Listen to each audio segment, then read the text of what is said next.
then we'll get the fun started shortly. Enjoy the show. Yeah, I really just wanted to say thank you guys so much for coming out. This is the first time we've shown this movie with people that we have not personally invited, so that's kind of cool.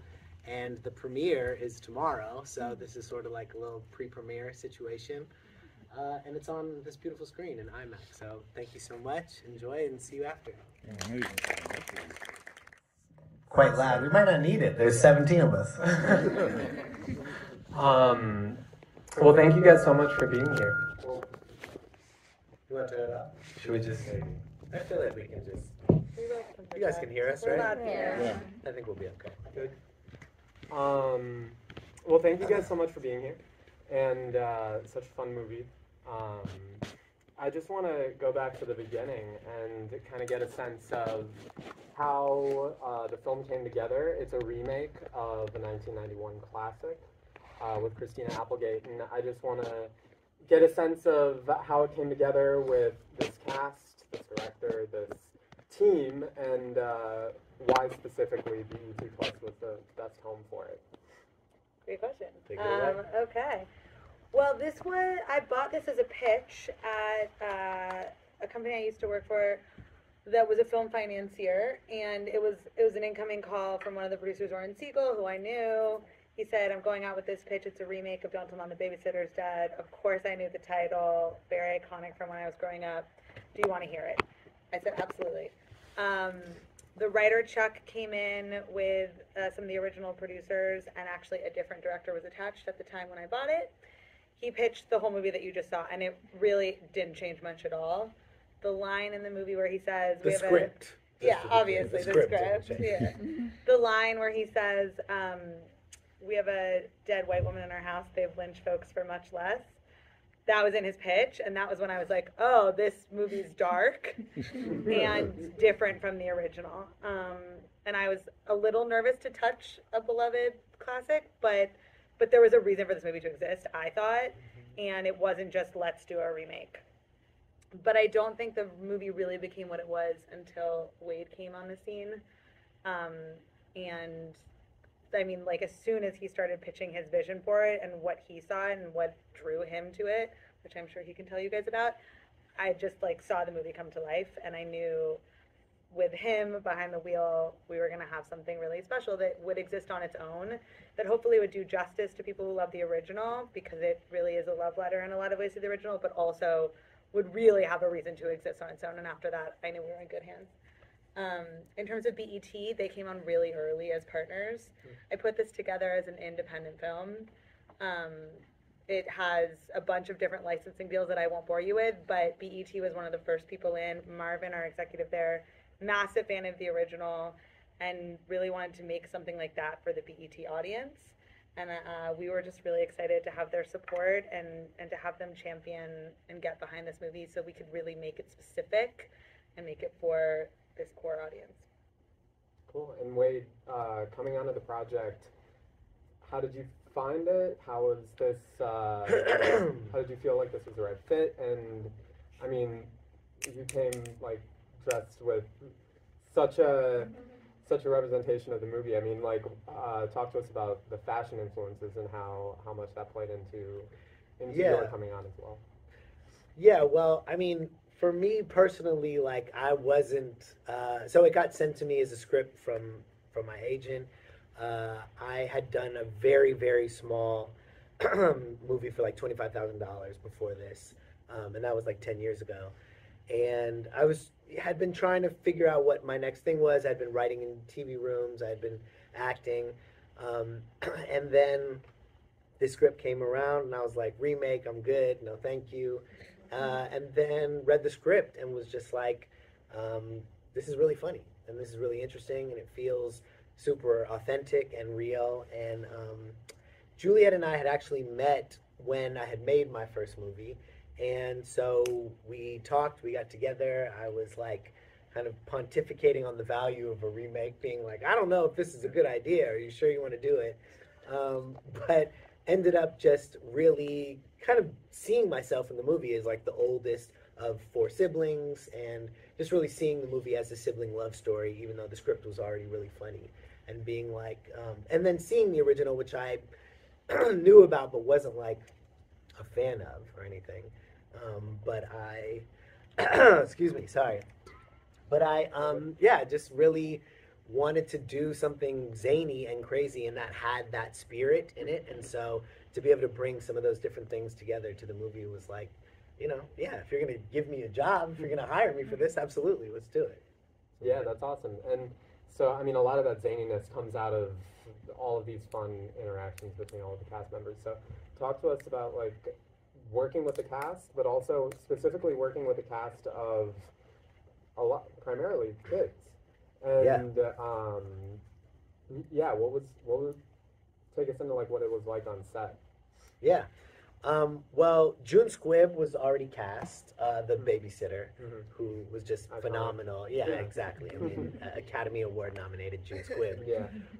But the rest of the movie we really had to put together, and we had Kim Coleman, our casting director, who's just, she's Spike Lee's casting director. She also was already part of it. She just had her hands out there for all these really great young black actors, and so we saw a bunch of people, but Simone Joy-Jones, who is on that show, Bel Air, was like one of the first people that we saw for this role, and she was just phenomenal. And then, we just started finding different people. We felt like as individuals they would be perfect for these roles, but once we got on set, they just fell in love with each other. Really, all of the siblings, they just really gelled and came together, and I personally think their chemistry is really what makes this movie. Any fun stories from set outside of behind the scenes? Anything from mind? I mean, also by the way, there's Nicole Richie in this movie. Who I was like obviously aware of just from growing up, but was not interested in as an actor. But then we met. Is that okay to say? No. Okay. Go on your silence. You guys are all like, you're in the circle of trust. I'm just saying, like, I didn't really know her as that's a better way as like a comedy actor. I sort of knew her as a persona and not somebody that was really a phenomenal comedian. And I think other people know her as someone who's very funny. I just wasn't onto that. Is that okay? Yeah. Great. But like met with her, and she just really, really got it. I mean, we hired her like a week before we started shooting this movie too, and there's a lot of jargon, like office jargon that she has to do and make funny. And so our first week on set was her, and we were in this very tiny office building on Fairfax and Wilshire, which is like an abandoned skyscraper. There's all these skyscrapers all over LA that are like litter now because like nobody's in them. And we were shooting in that, and she just like set the bar really high, and very, very quickly we all just kind of got along, and we're shooting. I don't know, any fun things from set? Fun things from set. I don't know what kind of stories are you looking for. I mean, I think for me, what was so fun about having Wade direct this is that he is an actor, so actors, trust him because he knows how to talk to them, and they really they put themselves in his hands, and he's just so good with actors because he knows how to speak that language. I love working with actor-directors for that reason, but so I really think they all just immediately trusted Wade, and they were like, I'm here to play, and you can feel that in the performances. He created that vibe on set, and everybody was like, let's go and do something wild and big and zany and weird. Yeah. And I think we also, our cinematographer also was just such, an architect of this movie with us. And we just wanted to move the camera a lot. And another background of mine is being a dancer. And I think dance and just the sort of ballet of the camera and the way that subjects kind of move around each other and just wanting to get that kind of youthful camera and feeling and move a lot was just part of it. And that was challenging, obviously. Every time you move the camera is a difficult scenario, because you just have to have a lot of things kind of work out. But when it does, you kind of create a really fun environment, and things surprise you and kind of just start to happen. And so, and the movie does have such a strong sense of style. How did you guys arrive at that style with the cinematographer, but also music choice? Yeah. And the marriage of picture, music, editing. Yeah. There's so many fun cutscenes, so many awesome transitions. The opening of the film is so strong. How did you guys? Was that set from the Yeah. beginning, or was that Well, sort of found through the process? Yeah, it's funny. The opening actually was something I'd always had in my head, but we didn't really have time to shoot while we were shooting the movie, so that the opening is a pickup.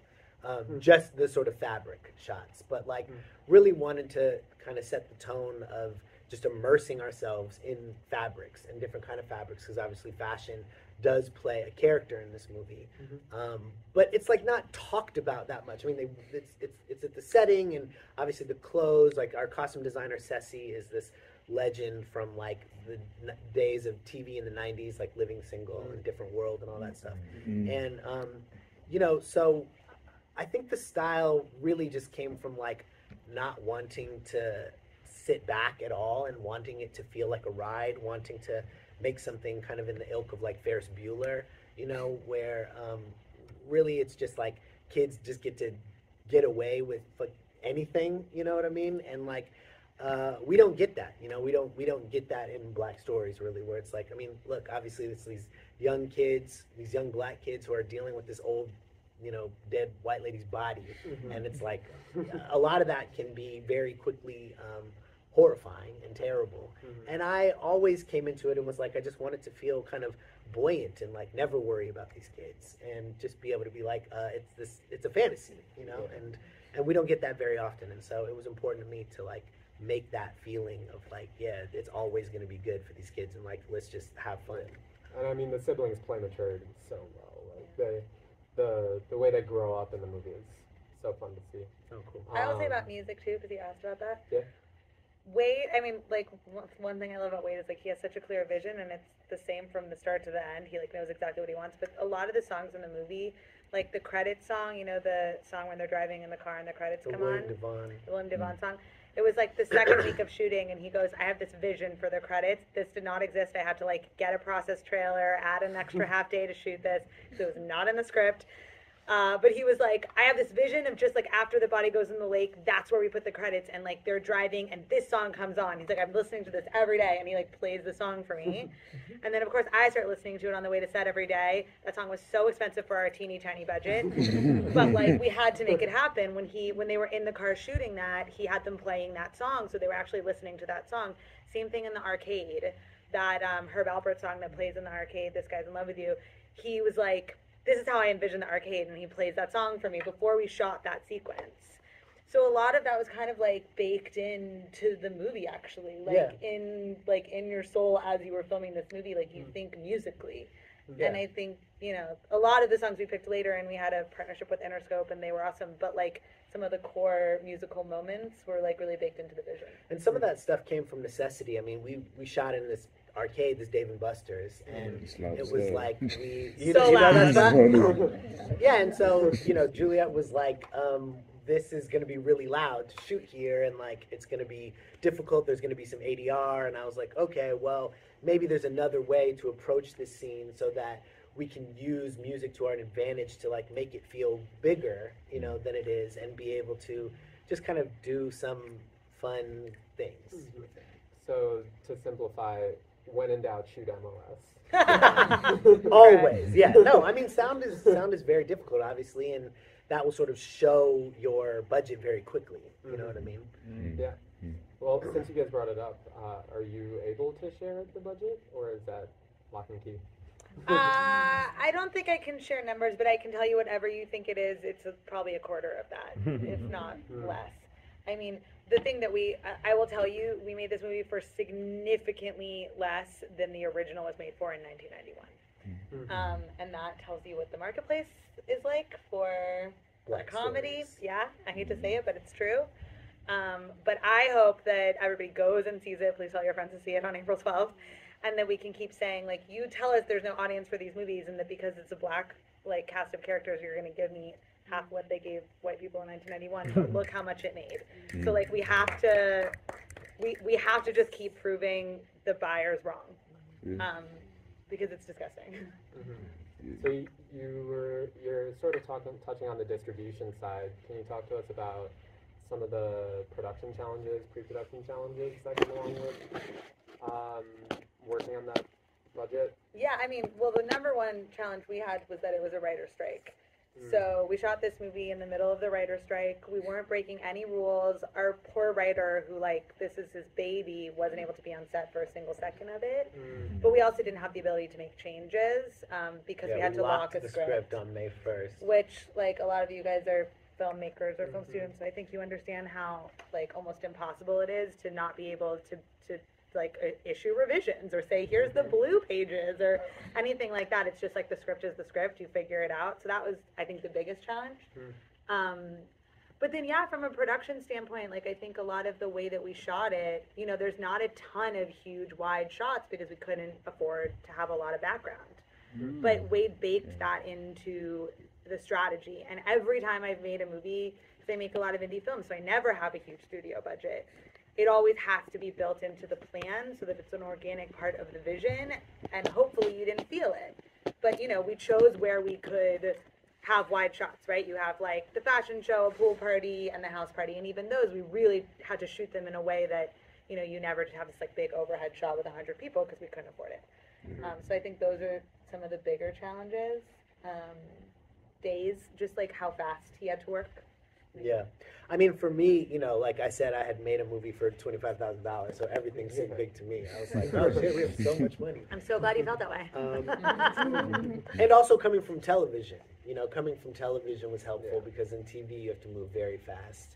And so it was one of those things where I was just kind of yeah, we'll be okay. We'll just keep going. Not everyone could have done. We shot this movie in 22 days. Yeah. 22 days.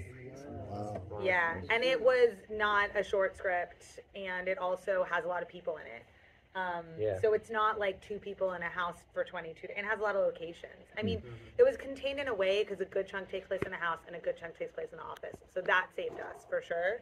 But there were a lot of setups. There was a lot of moving around. It was complicated for something that was that fast. And then with kids, you can only shoot kid hours, so that makes it we could never shoot more than 12 hours because of the kids.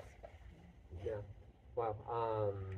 Can you talk to us a little bit about working or shooting during the writer's strike? Did that affect, aside from not being able to issue revisions, did that affect editorial at all? Did you have to stick to the script while editing? Were you able to shuffle around at all, or did that lock the final product also? I mean, the biggest thing was just it was just kind of sucked because just in the sense that we were working and it was just walking this really strange tightrope of conscious, I mean, I'm in the Writers Guild also, and so there was just of being there, but because I was a director and the directors just signed the thing right away, so it was all copacetic, but I think the most thing in a lot of ways was I mean, I'm sure you had a shit ton to deal with, but emotionally, it was just being really clear with people about being if you ever feel uncomfortable about picket lines and this and that, just let us know. We're because we're in solidarity, but we are allowed to do this right now, and so we're going to keep doing it because we sort of have to. Especially as indie too. Yeah, exactly. Yeah, and they actually respected that. We got picketers on the second week, and we were we're not a studio film. We're just trying to make this tiny little movie. We're not breaking any rules, and they were good with us, so I thank the writers for that. Cool. Yeah. Well, I want to open it up to audience questions as well. Yeah, let's hear that. What was the editing process like? Yeah, the editing process was just me and an editor in a room for 3 months, basically, until Juliet came in for the last, month or whatever. But essentially, it was just that. It was me and Ark Lewis, who I had met in the process of making this movie. And he didn't have an assistant editor. He didn't have, all of the things that he would normally need to be doing. I mean, a music editor, all that stuff kind of came later as we were finishing the movie. But really, it was just us in a room. We were doing it at this place called Sugar Studios, just editing. I mean, it was kind of as simple as that, where it was we just went for it. Yeah, I think that was pretty much the process. I had a good amount of it in my head, which I think was helpful, and some of it didn't seem to work before actually executing it. Even the editor was I don't know, Herb Alpert in the middle of this arcade scene? That seems crazy. But then he and I figured out ways to kind of just make it work. And so it was just chugging away every day for, we wrapped the movie at the end of June, We started editing, like, basically a week before the actor strike. And then we started editing at the beginning of July. And then I think we had a locked cut by October. Yeah. A director's cut. I'll also say about the score, he had a relationship with the composer who had done his previous film. This was the earliest I've ever seen, like, composers work on a cut. So by the time I saw it, it already had a lot of score. Like, I'm working on another film now. We fully locked picture before we gave it to a composer. That's how I usually do it. And so it's really interesting. I'm sure you've noticed how big of a part of the movie the score is. And that was, like, I think it's because that was so early on. As you were cutting, you were working with your composer. That was my boy of 25 years who literally had only done my film from 10 years ago, the super small one. He was like working in real estate for basically, since high school, but stayed making music all the time, and just we had a very close relationship. And so he was making music before this movie. He had to win this job a lot. He had to convince a lot of people that, like, he could do this job. And then, in the very first cut that we showed, it was all of our music. Like, we didn't use any temp score. We were using like that crazy drumming and stuff that you hear, and it was all still very crude. And Juliet was like, "This is kind of wild," but we kept massaging it through the process. And I do think, like, music in general was just always kind of a North Star through this movie of, like, how can we find a rhythm and a style that helps kind of move this thing along. Yeah, the house was incredible. How did you find that house? That's the house from the original film. Oh. Yeah, so the other producer, Oren, and I think before definitely. you were involved, Yeah. we were like, where's the house? I mean, we're shooting in LA. For a minute we were shooting in Atlanta, then we ended up getting the California tax credit. We moved back to LA, and we were like, I wonder where that house is. He just looked it up on, like, some real estate website, found out that it was in Santa Clarita, and we cold called the owner. This is pretty saying, like, sometimes you just have to do that stuff. And we cold called the owner, and we were like, we're shooting a remake. It was shot in your house. Like, could we shoot there? And he was pretty friendly, and he was like, come on over. And so we went, and then, like, negotiation was annoying. But, like, we pretty much just called the owner of the original house.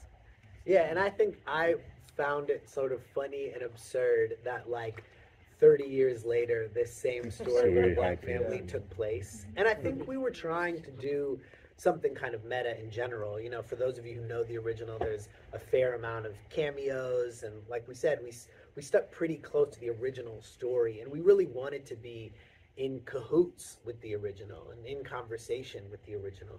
Like, that was kind of a big way of how I got my head around doing a remake, which is that, it was essentially like a remix. And, like, early days of hip hop, people would say that, like, Juicy Fruit by Mtume and, like, Biggie rapped over that and gave us Juicy. And, like, when that first came out, people were like, nah, that's not music. Like, what is this? What is rap? What is hip hop? Which I think people say a lot, and in some ways rightfully so, about remakes. But so you sampled the movie. That's right, exactly. With a movie. Okay. And specifically for, black folks, we take things that have been in other places and we flip it for ourselves. And so even doing it in the house, it was like, let's see what we can do with the house, that kind of thing. So those type of challenges were interesting and exciting for me. I was wondering about challenges with the studio teachers. I don't know if this was the first time working with studio teachers and studio parents. Tell us about the challenges and resolve reservations or how you work through it, behind the scenes stuff. I mean, I wish we could talk about challenges. I don't know. Did you have challenges? We had a great studio teacher, and luckily he was really fast. I mean, there was one scene where I was literally like, you have 20 minutes before we lose these kids. And it's a very fast scene, but you love it fast. It's the scene where they're at their computer and they're like, meet the new Tanya Crandall. So he was like, all right, it's going to be this shot and this shot. Like, the scene had to be shot that way because we literally were like, you can do it 3 times and then your pumpkins, which is what you call it when the kids are done. But other than that day, which was very stressful, I feel like we had a great experience. I think we got lucky. These kids were phenomenal. Like, they really showed up and they hit their marks. They knew their lines. Like, we didn't have kind of trouble with, what you might think of, like, just inexperienced people. They were great. And so, and there was no like tension or fraughtness between the parents or, the teachers or anything. They They were were very wonderful. much, yeah, they were excited about it. Anybody else? Juliet?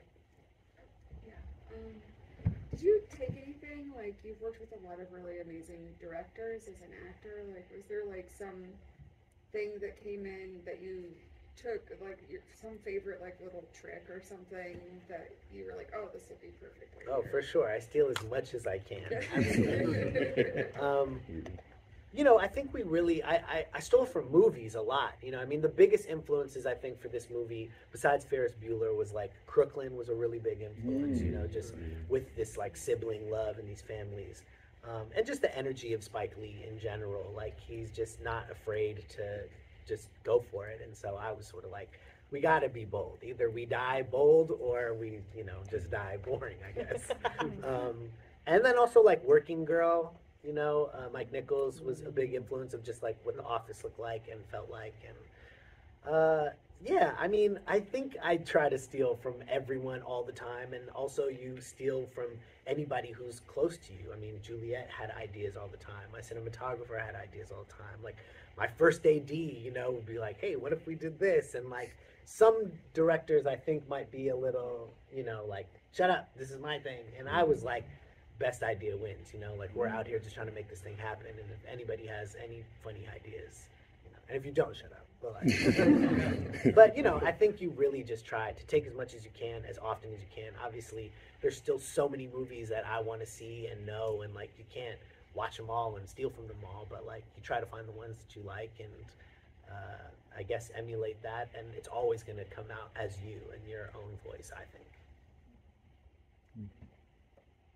Brooklyn was a great reference as a resource because the sibling connection in that story is so real and raw and loving all at the same time. So even though they're at each other's throats and there's strains, you know, going on in the family, that blood's thicker than water component is really, really real. And you could see that with these kids, even though they got on each other's nerves, they still were in concert, you know, and ultimately a really wonderful, beautiful, you know, concert. Thank you for that. I think that reference is really. I'm so glad. That's Yeah, aha. absolutely. This was always a sibling love story for us. I think we had one up there. So, with a remake, one of the things I was concerned that it would be cheesy, especially when I saw it was an all-black cast. Of course. Like, how could you flip this movie and make it relevant to today? And I think that you guys did an excellent job of taking what's current and what's now and making it relevant to a story that happened over 30 years ago. Yeah. So, you know, like, it was really cool to watch how even Miss Pat and the children, how they interact. And my favorite line from the original, the dishes are done, man. I was like, I hope that line is in the movie. And even that line was in the movie, delivered honestly from the character that was played versus the Kenny that was in the original movie. I want to say all that, but my question is, you talk about a lot of influence and like how you take ideas from. Who are some of your biggest influences in as far as directors go? Yeah, I mean, I think it's a hard question to answer as far as influences. I mean, I will say, like, I have influences and movies from, like, Y Tu Mamá También. Like, I love that movie so deeply. But also, I love Twister. You know, I mean, that big, crazy Hollywood movie. Because that movie at its core is about a divorced, you know, couple that comes back together. You know, obviously in the middle of these twisters. And I think, like, that's why I really say I try to take from everywhere and all the time and then apply it to whatever I'm doing, you know? And for this one particularly, I'm so glad you said that, because I think, like, one of the first things that we said was, like, yo, we can't do this like how the other remakes have been doing it, you know, specifically with, like, plug and play black actors into white roles, like, please. And to me, you know, no shot at these other remakes, but they just seem sort of, you know, technically, like, overly lit, like, look like a television episode or something, and also tonally just kind of really broad, and the comedy just, like, sort of outlandish in the sense that it just doesn't seem real, and I really wanted the movie to feel like textured and lived in and like, you know, kind of deep in that sense, and to look like it was a film that we would like from other times and not like an episode of television, you know. So I mean, those were the things that we were really trying to point. But like, yeah, I mean, as far as influences, I wish I had like a more specific person that I was like, him, I love him so much, or her, I love her so much. But I do really like all like in the party scene, you know, that's from like a Claire Denis movie, like Beau Travail, you know, when they're all like. So I don't know. It's really hard to. That's interesting you say that, because I immediately thought it was House Party. Yeah. And I was like, I thought it was like an homage to a House Party, like how. Yeah. Like, no, not at all. Interesting. That's not even what it was. Yeah, and I think, you know, some of those things can happen, right? I mean, you get a lot of black folks in a party and have it feel like that. People might be like, oh, House Party, you know? But like, I do think that I just try to do what like excites me and like what makes me laugh and what feels absurd in a way that I'm like interested in. I'm gonna veil this as like kind of a question. Please. So you talked about Nicole with you, right? Yeah. And there was this one scene that she's like spinning in the chair in the office. That was fantastic. Someone laughed. I didn't notice it. Like someone laughed. I was like, oh my god, I see it. Yeah. So thank you for laugh. But that being said, I kind of wanted to turn on the question of like, was that an improvisation? Was there any sort of improvising on set, especially due to the kind of great question. For sure. Are there any like highlights? Yeah.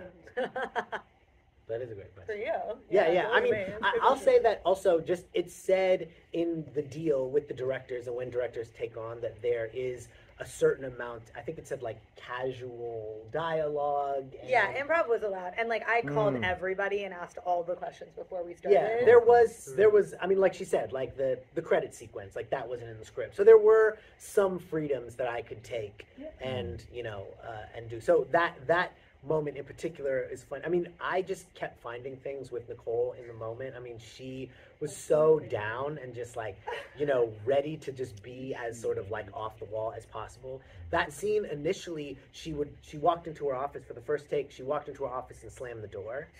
And I was just watching in the monitor and I was like, well, the door's closed, but like, what's going on in there? Like, Nicole is there. She must be doing something funny, right? So then we were like, oh, well, what if you left the door open? You know, what would happen? And I was like, Nicole, what if you just spun around in your chair? And she was like, sure. And I was like, oh, fantastic. Is that okay? And she was like, I would love to do that. Things like that. And like finding the like, woos and all her like, you know, all of that stuff. You know, we were only with her for what, 4 days? And, you know, as the days went on, I think she just kind of got wilder and wilder, and we just had more and more fun. And we would just be like, let's just go for it, because why not? So that moment in particular, thank you for pointing that out, because that was a moment of being like, wait a second, what if the door stayed open? Also, 2 of the funniest Jermaine moments were Wade. I have to give him credit. When he comes in, he says, I have an update about that fire. It's still going. By the way, Jermaine... He wasn't even supposed to be in that scene. No, and that actually was our cinematographer. Yeah, Matt was like, what if we brought Jermaine back? But I will say, Jermaine Fowler had 30 lines for that one line. He had improv and we had him come in and come in and come in, and we literally had 30 different versions of what that line could be. Yes. But the other one, when he's caught, you know, kissing that other woman, and he, you know, he's kissing this black woman, and she's like, who is that? And he goes, this is Rose. That was definitely a moment that we found, and we were just like laughing about. That wasn't in the script, but we just felt like that could be funny and just very strange and weird. So there was some improv. Yes. Improv class. That was scripted. Thank you. So much of it is scripted. I mean, Chuck Hayward is phenomenal. I mean, he's an Emmy-nominated writer. Like, this guy is fantastic. Yeah, I got you. I have friends and associates who try to influence me to come to Atlanta to work sometimes. And you mentioned earlier about the tax break that brought you guys back to LA. Yeah.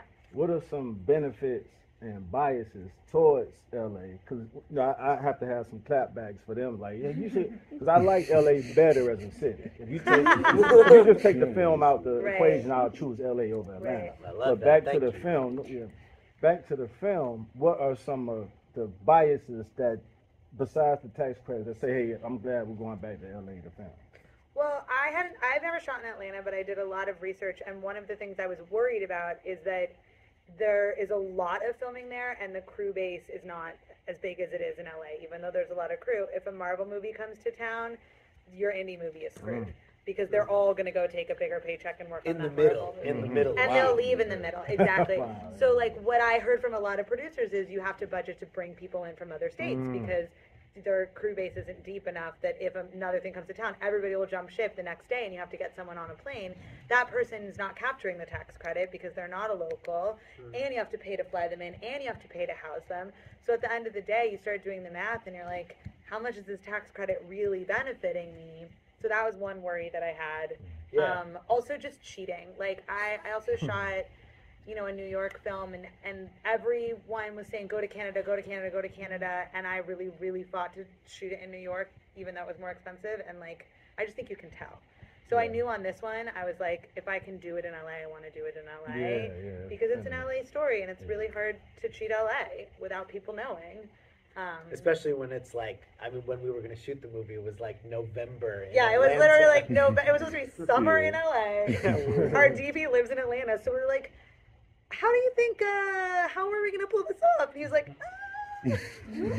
like, we'll figure it out. Like, we'll shoot into corners. Like, we wouldn't have had the same flexibility. That said, if you can't get a tax credit in California and you're an indie movie, there's absolutely no way. It's so expensive to shoot, even though you're not traveling people. The locations are so expensive and everything costs more, food costs more, et cetera, et cetera.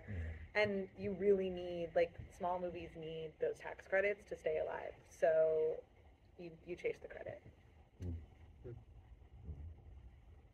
Anybody else? Well, thank you guys for being here. Thank you so much.